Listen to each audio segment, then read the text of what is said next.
Everyone has pretty much had it with the year 2020. That's what inspired a couple of Taos artists to create a unique interactive art piece. News 13's Rachel Knapp shows you.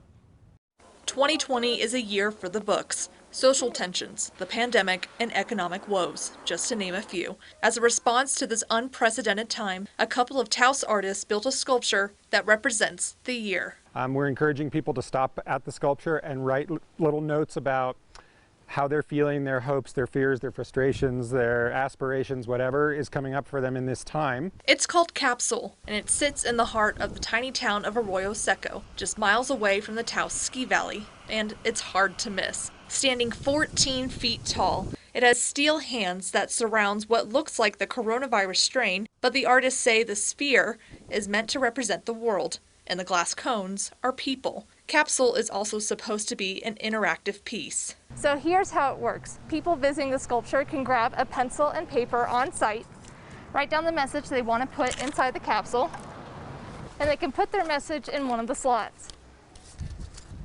We've seen frustration and disappointment about COVID, but we've also seen a lot of kind of silver lining messages. And later down the road, they'll burn the sculpture with the messages inside, similar to Zozobra. But with this piece, once the fire starts, the hands will open up, changing its shape. It's supposed to be a metaphor in a way for this trial by fire, this cathartic time that we're all going through as a culture and as a world, really. People are already dropping in their messages.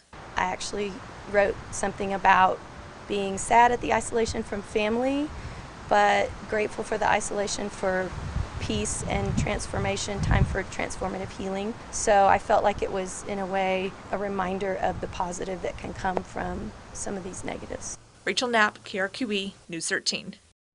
Cool stuff. If you can't make it to Taos, you can submit your message online. We'll post the link on our website. As of now, there's no date when they will burn the sculpture.